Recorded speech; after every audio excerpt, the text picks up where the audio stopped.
India market invest মাইন্ডসেটে আপনাদের স্বাগত। যা চ্যানেল নতুন এসেছেন তাদের করলো প্লিজ চ্যানেলটাকে সাবস্ক্রাইব করবেন, লাইক করবেন, বেল আইকনটা প্রেস করবেন, তার সাথে অল বাটনটা প্রেস করবেন, নোটিফিকেশন সঙ্গে সঙ্গে আপনাদের কাছে গিয়ে পৌঁছাবে। এই ভিডিওতে আমরা দুটো ব্রেকিং নিউজ নিয়ে আলোচনা করতে চলেছি। যে দুটো ব্রেকিং নিউজের ইম্প্যাক্ট আজকে ইউএসের মার্কেটে দেখা যাবে এবং গতকাল কিন্তু আমাদের মার্কেটেও দেখা যাবে। তো কী দুটো ব্রেকিং নিউজ, চলুন সেটা একটু দেখে নিই। ফার্স্ট যে ব্রেকিং নিউজ নিয়ে আলোচনা করতে চলেছি সেটা হচ্ছে ইন্ডিয়ার সিপিআই ইনফ্লেশন ডেটা। তো সিপিআই ইনফ্লেশন ডেটা আজকের দিনে রিলিজ হওয়ার কথা ছিল, কারণ 12ই মার্চ, আজকে 12ই মার্চ তো রিলিজ হয়ে গেছে। তো এক্সপেক্ট করা হচ্ছিল কত, 4%, তো এসছে কত 3.61%। ভালো এসছে কি খারাপ এসছে? অবভিয়াসলি ভালো এসছে, কারণ ইনফ্লেশন যত কম থাকবে তত হচ্ছে ইকোনমি ভালো, ইকোনমির জন্য ভালো, বা ইকোনমি ভালো করছে বোঝা যাবে বা ভালো করতে পারে ইনফ্লেশন যত কম থাকবে। তো দেখলে দেখা যাবে, দেখুন এই যে ডেটাটা রিলিজ হয়েছে এটা ফেব্রুয়ারি মাসের ইনফ্লেশন ডেটা, যেটা যা এক্সপেক্ট করা হয়েছে তার থেকে অনেক কম এসছে। জানুয়ারি মাসের ইনফ্লেশন ডেটা সেটাও কিন্তু কম এসছে, ডিসেম্বর মাসের ইনফ্লেশন সেটাও কম এসছে, এবং নভেম্বর মাসের ইনফ্লেশন যেটা সেটাও যা এক্সপেক্ট করা হয়েছে তার থেকে কম এসছে। তো স্যার বলতে পারেন ইনফ্লেশন কিন্তু এখন কন্ট্রোলে রয়েছে।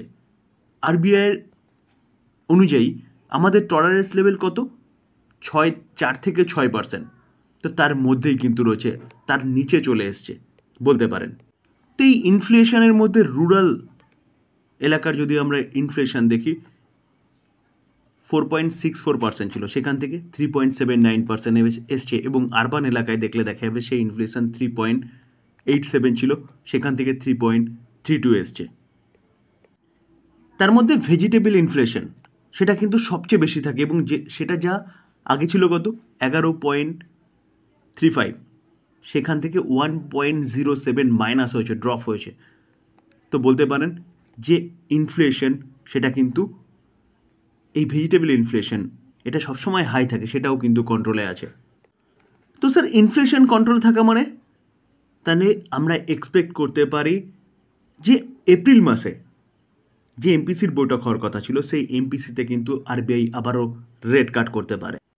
তো এবারের এমপিসির মিটিং কবে হতে চলেছে? 7 থেকে 9 এপ্রিল। তো 7 থেকে 9 এপ্রিলের মধ্যে আমরা এক্সপেক্ট করতে পারি যে আরবিআই আবারও রেট কাট করতে পারে, কারণ আরবিআই অনলি ফর একবার রেট কাট করেছে, সারা ওয়ার্ল্ড অনেকগুলো রেট কাট কিন্তু করে ফেলেছে। তো রেট কাট করা মানে বলতে পারেন যে মার্কেটে লিকুইডিটি আসা, আর মার্কেটে লিকুইডিটি আসা মানে ইকুইটি মার্কেটের জন্য ভালো, যেখানে বিজনেস ভালো হবে। তো আমাদের ইনফ্লেশন যথেষ্ট ভালো এসছে। তো চলুন আরেকটা নিউজ কি আছে সেটা দেখি। স্যার 12 তারিখ আমাদের ইনফ্লেশন ডেটা রিলিজ হওয়ার সঙ্গে সঙ্গে কিন্তু ইউএসেরও ইনফ্লেশন ডেটা রিলিজ হওয়ার কথা ছিল, এবং সেটা হয়ে গেছে। তো ইউএসের ইনফ্লেশন কি বলছে দেখুন, ইউএসের ইনফ্লেশন ফোরকাস্ট করা হয়েছিল 2.9, সেটা এসছে কত 2.8। তো ইউএসের ইনফ্লেশনও কন্ট্রোলে আছে, যেটা এক্সপেক্ট করা হয়েছিল তার থেকে অনেকটা নিচে আছে।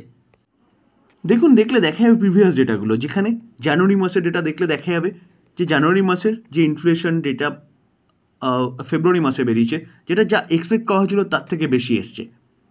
ডিসেম্বর মাস, নভেম্বর মাস, অক্টোবর মাস দেখলে দেখা যাবে একদম যা এক্সপেক্ট করা হয়েছিল সেটাই এসছে, কিন্তু এবারের ইনফ্লেশন আরও বেটার এসছে।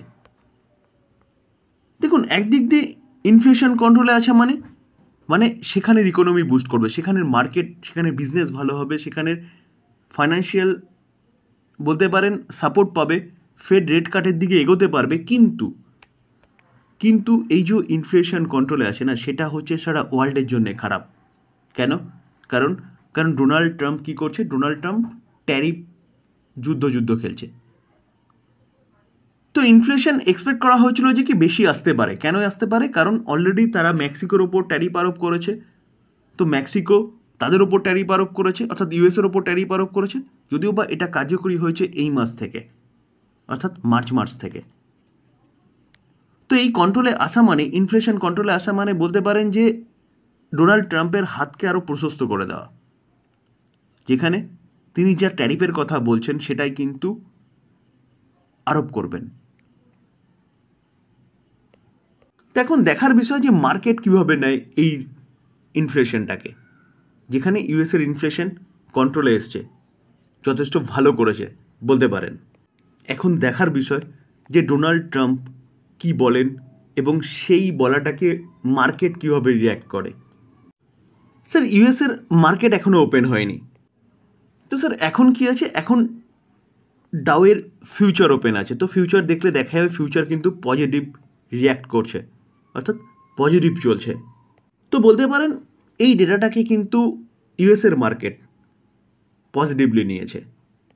আর ন্যাসড্যাককে দেখলে দেখা যাবে ন্যাসড্যাকের ফিউচার কি করছে, ন্যাসড্যাকের ফিউচার প্রায় 1.5% মতন কিন্তু ভালো মুভমেন্ট দেখাচ্ছে। অর্থাৎ ইউএসের বাজার বলতে পারেন এই ডেটাটাকে কিন্তু পজিটিভলি নিয়েছে, যেখানে কিছুদিন আগে আমরা দেখছিলাম যে ইউএসের রিসেশনের কথা বলছিল।